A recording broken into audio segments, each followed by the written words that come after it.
नमस्कार शेतकरी मित्रांनो, मी डॉक्टर गणेश पाटील पोटे, SRT सेवक. या ठिकाणी आपल्याला सोयाबीन आणि तुरीमध्ये तणनाशकाची कशा प्रकारे फवारणी करावी हे या ठिकाणी दाखवित आहे. आदरणीय कृषीरत्न कृषीभूषण मान्य चंद्रशेखर भरसावळे दादा यांच्या SRT तंत्राने, तसेच प्रताप काका चिपळूणकर यांच्या शून्य मशागत तंत्राने आपण गेल्या 6 वर्षांपासून शेती करत आहोत.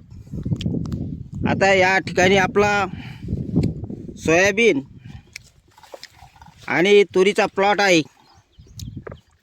या ठिकाणी आता बघू शकता, आपल्या सोयाबीन पिकामध्ये आणि तुरीच्या पिकामध्ये किती प्रचंड प्रमाणात तण झालेला आहे हे बघू शकता. सोयाबीनच्या उंचीबरोबर या ठिकाणी गाजर गवत या ठिकाणी आपल्याला दिसून येत आहे.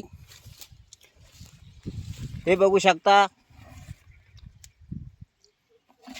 त्याच्यानंतर काटाळी असेल, केना असेल, अशा भरगच्च गवतांनी आपलं हे पीक बहरलेलं आहे. आणि आता या तणांचा बंदोबस्त आपल्याला कशा पद्धतीने करणे आहे हे मी या ठिकाणी दाखवत आहोत. आपण या 1 एकर क्षेत्रासाठी 8 किलो बियाणे सोयाबीनचे आपण निवड पद्धतीने तयार केलेलं या ठिकाणी घेतलेलं आहे. त्याच्यानंतर आपण एक जबरदस्त तूर या ठिकाणी लागवड केलेली आहे. आणि आपल्या तुरीमधील अंतर जे आहे हे 12 फुटाचं अंतर आहे.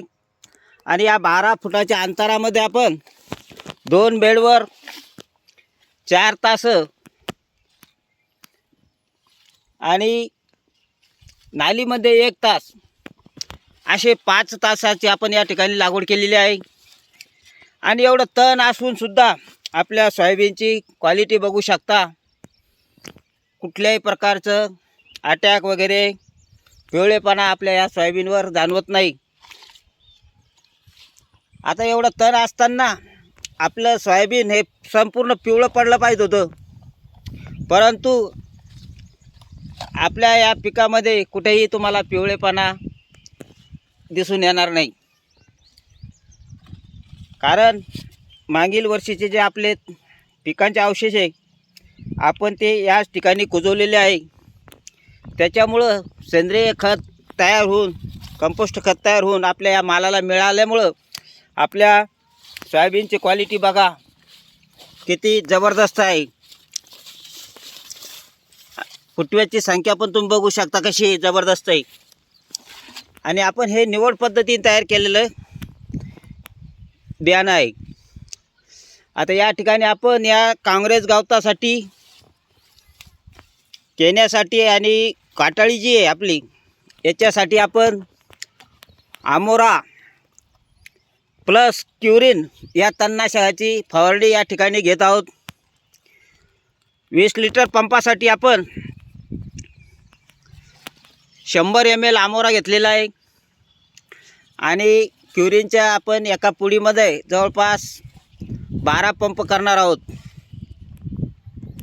तर आपण या ठिकाणी आता तूर लागवड केलेली आहे, परंतु या तुरीला आपल्या या आमोरा या तणनाशकाची शिफारस नाही.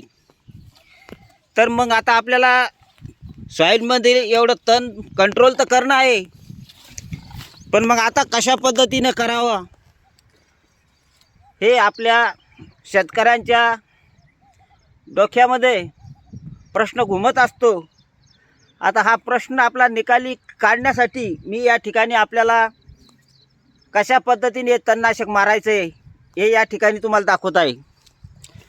आता इथं बघू शकता, आपलं हे तुरीचं पीक आहे. त्याच्यानंतर या ठिकाणी आपले 5 तास सोयाबीनचे आहे. आणि या 5 तासानंतर आपलं परत या ठिकाणी हे सोयाबीनचं तास आपण या ठिकाणी बघू शकता. आता या ठिकाणी आपण हे औषध घेतलेलं आहे आणि आपण तणनाशक मारताना अत्यंत काळजी घेणं आवश्यक आहे. आपण या ठिकाणी आता अशा पद्धतीने प्लास्टिकचं जे हुड आहे हे या ठिकाणी वापरत आहोत, असे गोल टोपी, की जेणेकरून आपलं औषध हे तूर पिकावर उडणार नाही याची आपल्याला काळजी घेणं आहे. आता या ठिकाणी मी पंप चालू करीत आहे. हे बघू शकता आता आपला पंप चालू झालेला आहे आणि आपली आता फवारणी सुरू झालेली आहे. आता फवारणी करताना आपल्याला पंपाची चाल ही एकदम कमी ठेवणं आहे. आपल्याला स्पीड पंपाची एकदम कमी ठेवणं आहे. आता या ठिकाणी बघू शकता ते तुरीचं तास आहे आणि या तुरीच्या तासाच्या कडून आपण असं या सोयाबीनच्या दिशेनं हे हुड पकडलेलं आहे आणि अशा पद्धतीने आपण आता या ठिकाणी तुरीला वाचवून आपल्या या सोयाबीनची आपण फवारणी घेत आहोत. अशा प्रकारे जर तुम्ही व्यवस्थितपणे फवारणी जर घेतली तर हे पूर्ण तण आपलं एक 5 ते 6 दिवसामध्ये पूर्ण जळून खाक होणार आहे. बरेच शेतकरी हे तणांच्या समस्येने खूप परेशान आहेत. दररोज फोन करतात, डॉक्टर साहेब आमच्या सोयाबीनमध्ये एवढं मोठं तण झालं, आम्ही पूर्वी खूप तणनाशक वापरले पण त्याचा आम्हाला पाहिजे तसा रिझल्ट आलेला नाही. आता काय करावं, कशा पद्धतीने या तणांचा बंदोबस्त करावा, असे विविध प्रश्न मला रोजचे शेकडो शेतकरी विचारतात. तर माझी सर्व शेतकरी बांधवांना नम्र विनंती आहे, अशा पद्धतीने आपण तणनाशकाची जर फवारणी केली तर आपल्या पिकातील तण हे 8 दिवसाच्या आत पूर्ण समूळ नष्ट होणार आहे. फक्त व्यवस्थितपणे टाईम लागला तरी चालेल. फक्त आपल्याला फवारणी करताना जोराची हवा नसली पाहिजे. शक्यतो सकाळच्या टायमामध्ये किंवा संध्याकाळच्या टायमामध्ये जर फवारणी केली तर खूप चांगलं असतं. अशा पद्धतीने आता आपण फवारणी करीत असल्यामुळं आपलं आता ते तुरीचं पीक आहे पण या तुरीच्या पिकावर सुद्धा जळून आपण मारू शकतो. अशा पद्धतीने फक्त आपल्याला जे तुरीचा तास आहे या तुरीच्या तासामधील तणांवरच आपल्याला आपल्या या औषधीचा वापर करायचा आहे.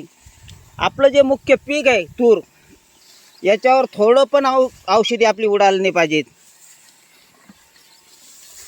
अशा पद्धतीने शेतकऱ्यांनी नियोजन करावं आणि आपल्या डोक्यातून हे विचार काढून टाकावेत की आपल्या पिकामध्ये जास्त तण झालं तर आपल्या मालाला फटका बसेल, उत्पादन कमी येईल. हे डोक्यातून अजिबात काढून टाकायचं. आता ज्या वेळेस हे तण आपलं कुजून जाणार आहे तर ह्याच तणाचं रूपांतर पुन्हा खतामध्ये होणार आहे. पूर्वी म्हणत होते तण खाई धन, पण आता त्याच्या उलट आहे, तण देई धन. आपण जेवढा काडी कचरा असेल, तण असेल, आपण हे जागच्या जागेवर जर जिरवलं तर आपल्याला रासायनिक खतांची अजिबात गरज भासत नाही. आपल्याला जास्त प्रमाणात फवारण्या पण करायची गरज राहत नाही. एवढी रोगप्रतिकार शक्ती आपल्या या पिकामध्ये निर्माण होते. आता या ठिकाणी आपण अद्यापर्यंत एकही फवारणी केलेली नाही, पण तरी पण तुम्ही बघू शकता आपल्या सोयाबीनची क्वालिटी बघू शकता, फुटवे संख्या बघू शकता. कुठेही आळी वगैरे पण तुम्हाला डंक करेल दिसत नाही. ही आपल्या SRT तंत्राची, शून्य मशागत तंत्राची कमाल आहे. आदरणीय कृषीरत्न कृषीभूषण माननीय चंद्रशेखर भडसावळे दादा तसेच चिपळूणकर काका यांनी हे जे तंत्र आपल्याला दिलेलं आहे हे खरोखरच शेतकऱ्यांना आर्थिक समृद्ध बनवणारे, शेतकऱ्याला कर्जाच्या जाच्यातून वर आणणारे असे हे आहे. माझी प्रत्येक शेतकऱ्यांना नम्र विनंती आहे, आपण दरवर्षी जे नांगरणीचे अत्याचार करू लागलो, रोटेटरच्या जमिनीवर अत्याचार करू लागलो, त्याच्यानं आपल्या जमिनी नापीक होत चाललेल्या आहे. सर्व शेतकरी बांधवांनी कुठल्याही प्रकारचा विचार न करता SRT पद्धतीने शेती करण्यासाठी प्रयत्न करावेत. त्यांना सर्वतोपरी आम्ही मदत करू. ज्या शेतकऱ्यांना SRT पद्धतीने शेती करायची आहे अशा शेतकऱ्यांनी माझा नंबर आहे 8007155044 यावर संपर्क साधावा. 24 तास आम्ही तुम्हाला सेवा देण्यासाठी तयार आहोत. जय जवान, जय किसान, जय SRT.